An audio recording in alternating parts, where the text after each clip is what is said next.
네, 앞서 유럽의 사례를 좀 재미있게 들었고요.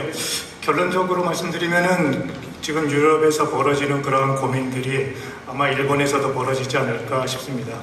일본은 아마 우리나라보다 한 1, 2년 늦게 1872년에 동경의 신바시에 철도가 들어오면서 발전은 우리나라보다 굉장히 많이 발전이 됐고 또 역세권이라는 그러한 개발의 개념들도 상당히 많이 들어왔는데 그러한 것들이 어떻게 변해왔고 현재 또 앞으로 또 어떻게 변해갈 것인지에 대해서 말씀을 드리겠습니다. 우선 TOD라는 것은 1993년에 칼섭이라는 분이 말씀을 하셨는데 과거에 미국에서 JD라든가 TSD 개발이라는 그러한 개념들이 있었는데 이런 것들이 점점 발전되면서 TOD로 발전하고 지금은 세계 각지에서 도입이 되면서 이 사람과 환경을 배려한 그러한 지속 가능한 도시를 구축하는 수법으로서 실용화되고 있다고 보고 있습니다. 그 일본에서도 사실은 일본의 연선 개발이라고 그래서 TOD와 비슷한 개념들이 과거부터 발전을 해왔습니다. 특히 이제 20세기 초에 민간 철도 사업자를 중심으로 추진이 되면서 이제 각 3대 도시권에서 철도들이 이렇게 발전되면서 이제 도입이 되는데요. 긴키권과 오사카를 중심으로 한 지역, 이쪽에서는 1910년에 미노 아리마 전기궤도, 현재 한큐 전철입니다. 거기에서 다카라 치카선, 이케다 무로마치 주택지 개발에서 시작이 됩니다. 그래서 고바야시라는 분이 이 일을 시작하는데 그분이 이제 하신 말씀이 승객은 전철이 만들어낸다. 그래서 승객이 없는 지역에 값싼 철도 연선의 토지를 개발해서 승객을 새로 창출하는 이러한 것으로 이제 시작을 했습니다. 그것들이 점점 발전이 되고 이제 오사카 도심의 한큐 우메데역에 세계 최초로 역과 백화점을 병설하는 이러한 일까지 이제 벌어지고요. 그 다음에 각 지역의 동물원, 가극단, 호텔 등을 건설해서 관광지도 개발하고 그러면서 이제 부동산 개발과 철도 승객을 이제 창출하는 이러한 두 가지의 토끼를 한꺼번에 잡는 이러한 개념으로 시작이 됐다고 보고 있습니다. 그래서 이러한 연성 개발이 일본형 TOD의 출발점이라고 보고 이것들이 계속해서 이제 전국으로 발전이 되게 됩니다. 그래서 여기를 보시면 그 당시에 이제 한큐 전철에서 개발한 각 지역과 이제 그쪽에서의 관광지 개발, 또 철도 연성 개발이 되겠습니다. 그래서 일본에서는 특히 교외 지역에서의 주택지 개발 또는 관광지 개발 이것과 더불어서 도심에서의 어떤 백화점과 같이 동시에 개발하는 이런 것이 동시에 진행됐다라는 것들이 일본의 TOD의 특징이 하나라고 볼 수가 있겠습니다. 이게 가장 대표적인 게 한큐 우메다인데 1910년대는 여기서 시작했다가 여기에 26년에 이제 백화점이 들어서고 그 다음에 철도역이 이전을 하면서 그 옆에 이제 JR하고 연계하면서 현재의 모습이 이런 오른쪽 그림과 같이 되어 있습니다. 그리고 이런 모습인데요. 지하가를 보시면 하나의 지하도시가 형성이 돼서 일본의 특히 철도역의 특징은 한 개의 노선이 아니고 보통 대부분의 큰 역에 가면 10개 이상의 노선들이 환승할 수 있게 중첩이 되어 있는데 이런 것들이 하나의 지하도시를 형성하고 있는 이런 것들이 되겠습니다. 그래서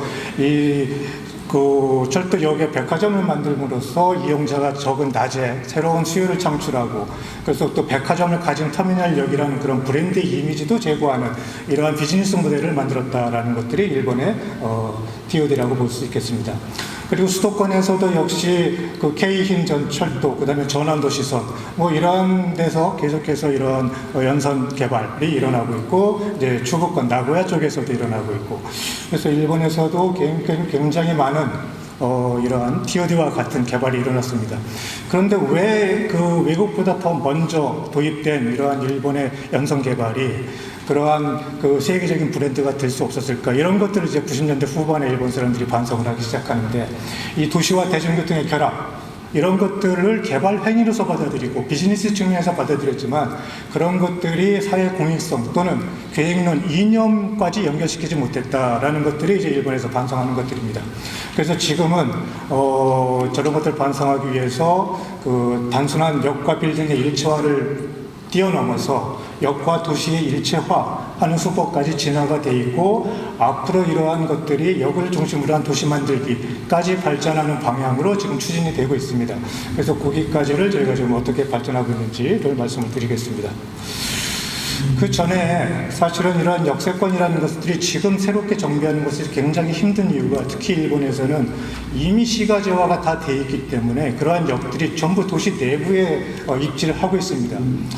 그래서 사실은 그 역을 개발해서 베리어 프리라든가 사람들이 교류할 수 있는 그런 공공장소를 만드는 이런 것들이 필요한데 그런 것들을 정비하기 위해서는 돈이 굉장히 많이 들어갑니다. 앞에 역전, 역, 그 다음에 광장, 역 건물, 또 역 주변에 그 사유지들이 많이 얽혀 있어서 이런 것들을 정비하는 데 있어서는 막대한 비용이 소요되고 있어서 이것을 어떻게 해결할까 굉장한 고민들을 많이 하고 있었고요. 그러던 차에 도시재생 전략, 뭐 이런 것들을 이제 같이 결합을 시킴으로써 그걸 해결하고자 이러한 노력들이 많이 일어나고 있습니다. 그래서 과거의 토지구역 정리 사업, 시가지 재개발 사업 이런 거에다가 도시재생특별조치법, 국가전략특별법, 통합 특별구역법 뭐 이런 것들을 다양하게 중복시켜서 결합시킴으로 해서 각종 규제 완화 그리고 행정 절차의 신속화 그리고 세제 지원, 금융 지원 뭐 이런 것들을 통해서 역재생을 지금 추진하고 있는 상황이라고 볼 수가 있겠습니다. 그래서 간단히 일본의 도시재생 전략 중에서 뭐 다양한 것들이 있습니다만은 주로 그 역세권 개발하고 관련해서 쓰이는 것들이 도시재생, 국가전략특구, 그 다음에 총합특구 이런 것들이 지금 주로 사용되고 있는데 이런 것들을 지역 활성화의 플랫폼으로서 이제 패키지화하면서 도시재생을 해나가고 있다라고 보시면 되겠습니다. 그것들 간단히 말씀드리면 이 도시재생특별조치법에서는 도시재생 긴급정비 지역 그리고 특정 도시재생 긴급정비지역이 있고요. 그 중에서 정말로 좀 시급한 것들은 도시재생특별지구라는 것들로 이제 결정을 해서 여러 가지 그 지원들을 하고 있습니다. 그런데 여기서 잘 보시면은 이 동경도에만 도시재생 긴급정비지역이 약 8개 지역, 그 다음에 그 특정 도시재생 긴급정비지역, 특히 이제 국가 국제경쟁력을 위해서 추진하는 지역이 되겠는데 이것들이 한 5개 지역이 있습니다만은 주로 보시면은 주로 역세권 지역을 중심으로 해서 저런 것들이 지정이 되고 재생이 진행이 되고 있다라는 걸 볼 수 있겠습니다. 그래서 이러한 여러 가지 그 도시계획 사업 그리고 금융지원들이 일어나고 있다라고 볼 수 있겠고요. 그리고 여기 도시재생 특별지구 사업의 유형에 보시면 마지막 6번째 철도의 개량과 재편에 맞춘 거점 지역의 개발 이런 것들이 이제 같이 추진되고 있다라는 걸 알 수 있겠습니다. 역시 여기에 여러 가지 그 기존 법에서 제외되는 항목들 뭐 이런 것들을 통해서 지원을 하고 있습니다. 이제 국가전략특별구역법도 이건 이제 산업의 국제경쟁력 강화를 위해서 이제 진행이 되는 규제 완화입니다. 여기서도 다양한 이제 그 국가전략특구라는 것들이 전국에 지정이 되어 있습니다. 그래서 102개 항목에 대해서 11개 분야의 102개 항목에 대해서 규제 완화 조치들이 이루어지고 있습니다. 그래서 여기 보면 용적률이라든가 에리어 매니지먼트, 그 다음에 이제 항공법에 의한 고도 제한 같은 것들, 높이 제한 같은 것들 완화되는 것들, 그 다음에 건축물용 지하수 채취에 관한 완화, 뭐 이런 것들이 다양하게 있는데요. 역시 도쿄에도 여기 쭉 보시면은 34개 도시재생 그 프로젝트에 중복해서 결정이 되고 있는데 주로 도쿄역에 있는 야에스 지구, 그 다음에 도라노몽 지구, 하마마츠조, 다케시바 지구 주로 역세권에 지정이 되어 있다는 것들을 알 수 있겠습니다. 그래서 이러한 특히 이제 이 중에서 도시계획과 교통 결절점을 연계한 것들의 도라노몽, 야에스 지역, 하마마츠라고 볼 수 있겠습니다. 그리고 총합특별구역법 역시 이것도 경쟁력 강화를 위해서 선택과 집중의 관점에서 시행을 하고 있습니다. 뭐 이런 것들도 국제전략종합특구, 지역활성화종합특구에서 다양한 지원들이 이루어지고 있습니다. 역시 여기도 보시면은 주로 역세권에 중복해서 지정이 되어 있다라는 것들입니다. 그래서 저 중에서 크게 한 3가지만 저희가 사례를 들어서 말씀을 드리면 하나는 시부야역입니다. 시부야역은 동경 내에서 신주쿠 다음으로 하루에 승하차 인원이 많은 지역입니다. 하루에 약 300만 명이 타고 내립니다. 그러니까 서울의 아마 전체 승객 수랑 비슷하지 않을까라는 생각도 드는데요. 그만큼 많은 사람들이 타고 내리고 뭐 JR을 비롯해서 도쿄 전환도시선을 비롯해서 다양한 철도들이 여기서 환승이 일어납니다. 그런데 그 전에 이 환승하는 역 간의 거리가 상당히 길었었습니다, 여기가. 그래서 그런 것들을 어떻게 그 정비를 해서 이 지역의 경쟁력을 향상시킬까라는 것들을 좀 고민을 해서 시작을 했고요. 여기에는 민간 토지 소유자 플러스 도쿄 전철, JR, 그다음에 도쿄 메트로, 도쿄 부동산 이런 다양한 주체들이 참여하면서 개발이 시작이 됐습니다.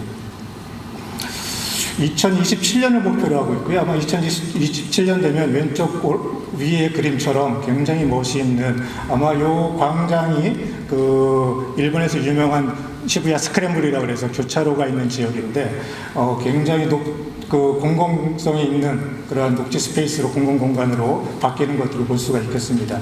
그래서 각 정비 전에 있었던 그 철도들을 다시 개량을 하면서 한 곳으로 모으고 그 위를 입체 개발하면서 각종 그런 공공공간들 공원, 녹지, 광장 이런 것들, 그 다음에 보행로, 보행도 네트워크 이런 것들을 정비해 나가고 있다라고 보실 수 있겠습니다.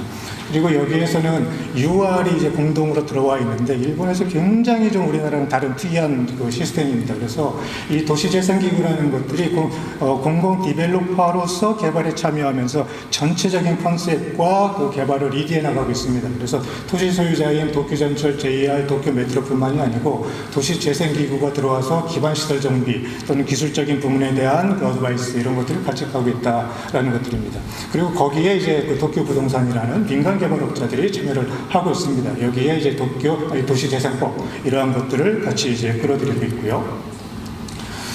그래서 역 주변은 공공부문 토지 소유자가 택지 정리 사업을 시행을 합니다. 그래서 보행자 광장, 버스터미널 내 재배치. 그래서 가보시면은 건물 위에 옥상의 일부 부분에 시외 버스터미널 또는 공항과 연결되는 버스터미널들이 건물과 같이 조성되어 있는 것들을 이제 볼 수가 있겠습니다. 그리고 각 건물들이 공중 보행 통로로 전부 연결이 되어 있습니다. 그리고 이제 주변 지역도 버스터미널이라든가 또는 보행 광장 이런 것들도 같이 정비를 하고 있습니다. 그래서 지금의 일본의 개발은 좀 이따가도 말씀드리겠습니다만은 역 자체의 개발만이 아니고 주변 지구까지 연계한 그런 복합 개발을 공동으로 진행하고 있다. 그리고 그것들 입체적으로 같이 개발하고 있다라는 것들이 이제 특징 중에 하나라고 볼 수가 있겠습니다. 그래서 여기 보시면 UR이 택지를 정리한 후 민간 사업자가 개발을 진행하는데 이 UR이 거기에 전체적인 개발 컨셉을 먼저 만들고 그것에 따라서 이제 민간 사업자들을 이제 모집을 하는 이런 시스템들이 되겠습니다. 그래서 여기 보시면은 여기 시부야 스크램블 스퀘어인데 이미 개발이 완료가 돼서 오픈이 되고 있습니다. 그래서 옥상에 이제 거대한 오픈 스페이스를 만들고 이 옥상에서 이제 그 시부야 스크램블 아래를 내려다보는 모습이 되겠습니다. 그리고 여기 이 왼쪽 아래 그림 보시면 각 건물들의 공원이 조성된 부분, 광장이 조성된 부분들이 어떻게 되어 있는가 이런 것들도 볼 수가 있겠고요. 그리고 또 하나는 오사카에 가시면은 JR 오사카역 앞에 과거 화물 공착장 부지가 있습니다. 화물역이 있었고 그것들을 지금 대대적으로 개발을 하고 있습니다. 먼저 JR 오사카역을 입체적으로 개발을 했고요. 그 다음에는 그 오메기타 1기라고 해서 선행 개발 지구라고 해서 여기는 이미 개발이 완료가 되어 있습니다. 그리고 오메기타 2기는 2024년 완공 예정입니다만은 거대한 철도 화물역과 야적지가 있었던 곳입니다.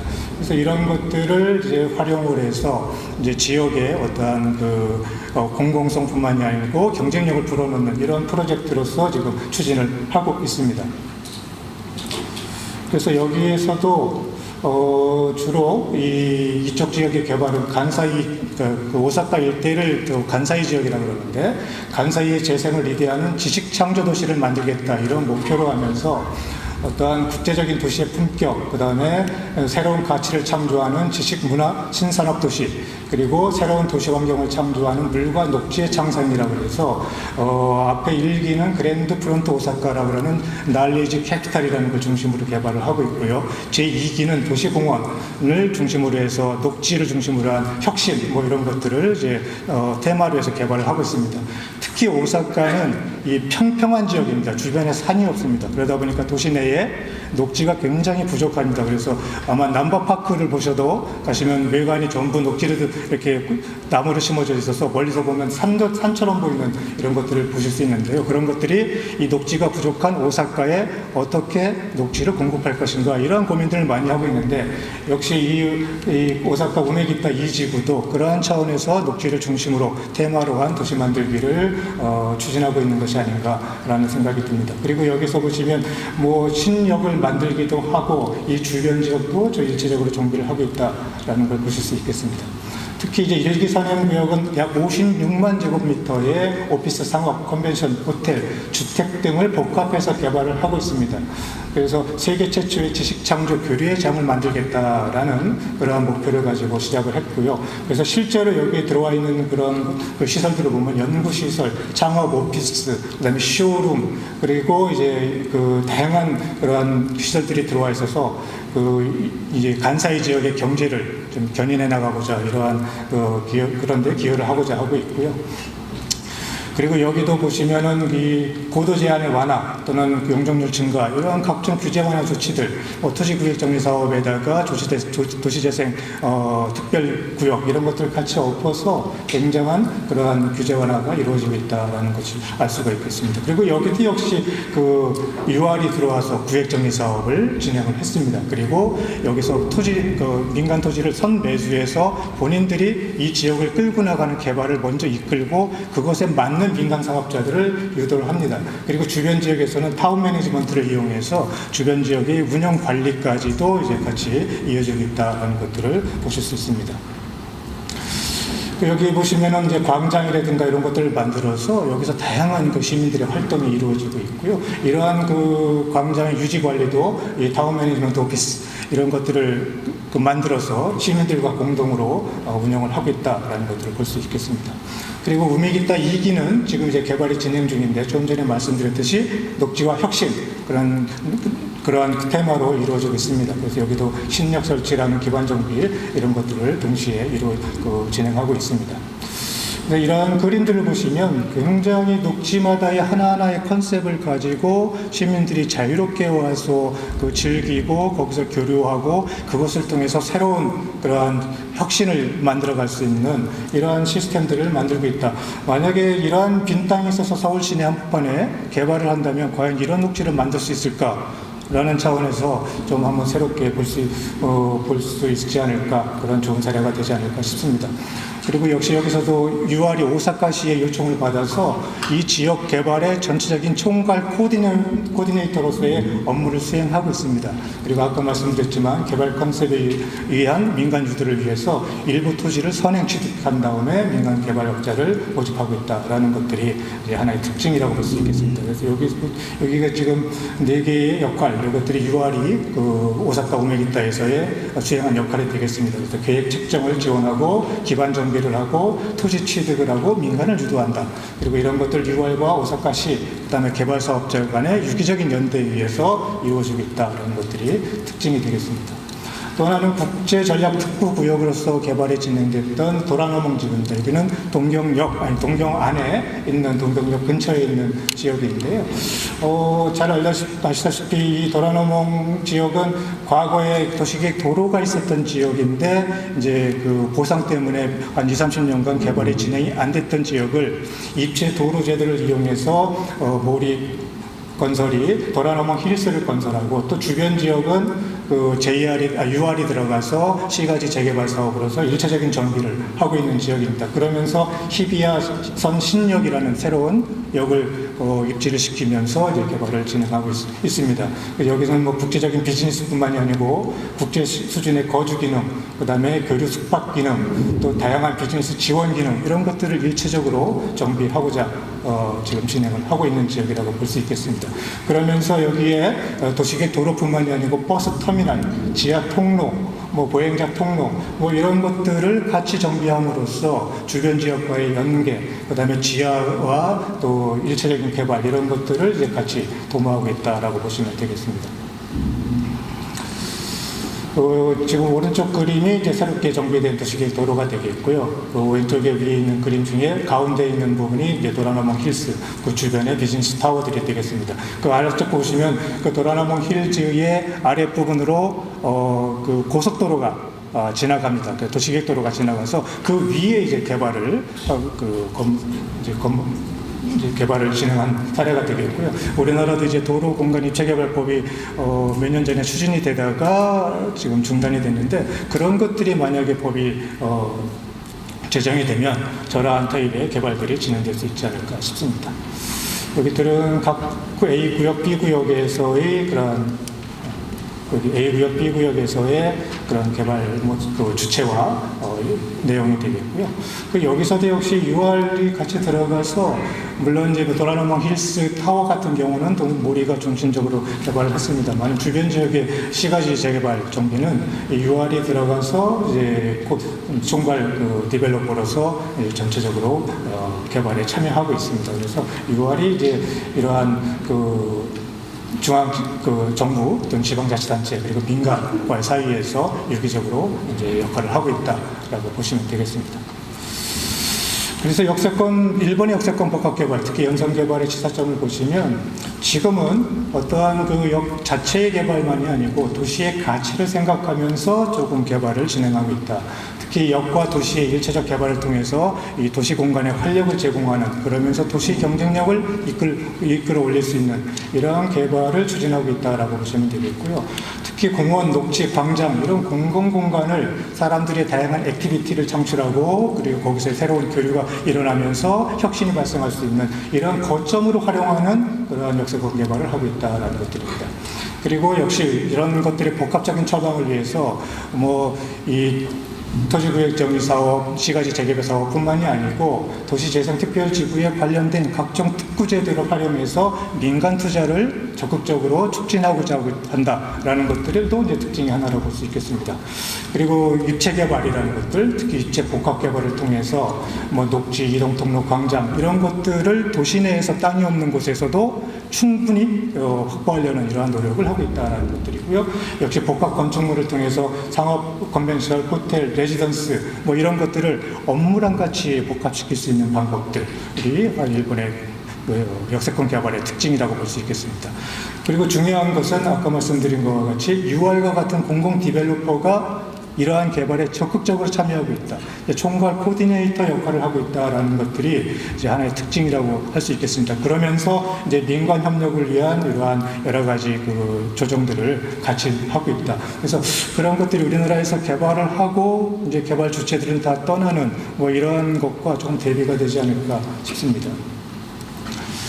그래서 이것은 이제 니켄세케이가 그 책을 하나 만든 게 있는데, 거기에서 나타나는 일본 역세권 복합개발 DOD에 필요한 5가지 요소라고 해서 도시, 퍼블릭 스페이스, 동선, 심볼, 캐릭터 이런 것들을 5가지를 나열했는데, 여기서 보시면 역시 일본에서도 역을 중심으로 한 그 개발을 어떻게 거기 그 장점을 최대한으로 끌어낼 것인가, 이걸 하기 위해서는 도시 계획 단계부터 휴먼 스케일에 입각한 장소 만들기까지 여러 가지 스케일을 중심으로 한 그런 아이디어를 좀 만들어내야겠다. 그러면서 특히 이런 도시 차원에서 도시와 역과의 같이 성장하는 모델들, 그래서 그것들 통해서 지역 공헌을 하고 어떤 고립된 역을 이 아니고 이것이 하나의 매개가 되는, 그 사람들의 교류의 매개가 되는 이런 공간을 만든다라는 것들. 그러기 위해서는 그 퍼블릭 스페이스를 만들어서 이 안에서 다양한 액티비티가 이루어지게 만들겠다. 이러한 크게 도시 퍼블릭 스페이스 동선 이런 것들이 굉장히 앞에서 중요시화되고 있다는 것을 볼 수가 있고요. 이런 것들이 앞으로 우리나라의 역세권 개발에서도 좀 이루어져야 되지 않을까 싶습니다. 그래서 현재 일본에서 저기까지 돼 있는데 앞으로는 그럼 어떻게 될 것인가라는 것들입니다. 그래서 일본의 역세권 개발이라는 게 20세기 초에 민간 철도 사업자를 중심으로 해서 추진이 됐고 이미 1세기가 경과를 했는데, 그 동안의 역에는 다양한 기능들이 집적하고 있고 동시에 커뮤니티 및 문화가 그 안에서 생겨나고 있어서 다양한 그 계획적인 관점에서도 이런 뭐 기본 계획이라든가 또는 입지 적정화 계획이라든가 이런 데서 이미 여기라는 것들은 항상 계획의 첫 번째로 고려해야 될 요소로 등장을 하고 있습니다. 그러면서 2020년도에 국토교통성에서 새로운 것을 발표하는데 앞으로는 역을 중심으로 한 에어리어를 일본 말로는 에키 마치 공간이라고 그러는데 마치라는 게 거리라고 해석해도 되고 마을이라고 해석해도 되고 도시라고 해석을 해도 됩니다. 그래서 역과 주변 지역을 같이 일체화한 그런 통합적인 도시 만들기를 이제 얘기를 합니다. 그 사실은 이러한 것들이 샌디에고나 같은 데서도 TOD의 D를 디벨롭먼트가 아니고 디스트릭트로 지금 해석을 하고 있고 LA에서도 TOD가 아니고 TOC 그래서 트랜짓 오리엔티드 커뮤니티라는 말을 얘기를 해서 과거 한 500m, 600m 정도의 역세권을 조금 더 확장시키는 이러한 개념의 이제 정비 방안들이 지금 이루어지고 있는데요. 이런 것들을 좀 일본에서도 받아들이는 게 아닌가. 그리고 앞에 김정우 교수님께서 말씀하신 그러한 유럽의 사례 이런 것들도 적극적으로 받아들이고 있는 것이 아닌가 싶습니다.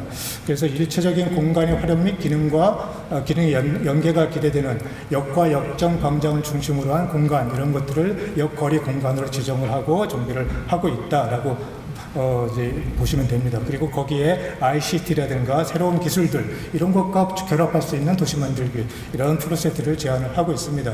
그래서 이것과 이제 역과 주변 역점 광장, 역 인접 지구 이런 것들을 하나로 묶는 이런 지역을 역 마치 공간이라고 이제 개념을 정의하고 개발을 정비를 추진하고 있다라고 보시면 되겠습니다. 그래서 앞으로 일본에서의 그 TOD는 이제 TOD 4.0이라고 그러는데 그 이동을 액티비티 중심으로 해온 그동안의 역공간 이런 것들을 좀 벗어나서 사용자에게 새로운 가치를 제공할 수 있는 이러한 그 장으로서의 좀 전환을 도모하고 있다. 그래서 이동만이 아닌 다양한 목적으로 방문하고 싶어지는 장소 만들기 이런 것들이 앞으로 일본의 TOD의 방향으로 보고 정비를 추진하고 있다라고 보시면 되겠습니다. 그래서 지금 역과 도시의 일체화까지 이루어져 있는 것들을 역과 도시와 사람의 일체화 그래서 사람, 물건, 행위를 집적하는 도시로서의 터미널 그리고 유니버스를 넘어선 새로운 공공성 그 안에서의 특이한 것들을 찾을 수 있는 로컬라이제이션과 개인의 퍼스널라이제이션 이런 것들이 융합되는 그러한 역세권의 정비가 앞으로 이제 일본이 나아갈 도시 역세권 정비의 하나의 모습이라고 지금 얘기를 하고 있고 아마 우리나라도 이렇게 가야 되지 않을까 생각이 됩니다. 그리고 마지막으로 일본에서 사람이 좀 살고 싶어 하는 그러한 공간 만들기의 컨셉이 공공성이라는 것들을 굉장히 강조를 합니다. 그래서 그런 것들이 공공공간이 그런 지역뿐만이 아니고 이런 TOD 지역에서도 굉장히 필요한데 그때 항상 핵심으로 등장하시는 그러한 그 주요한 인물들이 제인 제이콥스, 양겔, 리처드 플로리다라는 분들이 있습니다. 이분들이 얘기하는 것들 다양성 그 다음에 그 걸음으로서 생기는 어떤 새로운 활동과 교류 그런 것들에 의한 새로운 이노베이션의 창출 이러한 것들을 이제 공공공간의 중요성을 얘기하고 있는데 아파도 역세권에서도 TOD 개발에서도 이런 것들이 중심이 되는 이러한 개발이 앞으로 진행이 돼야 되지 않을까라고 생각이 됩니다. 네, 고맙습니다.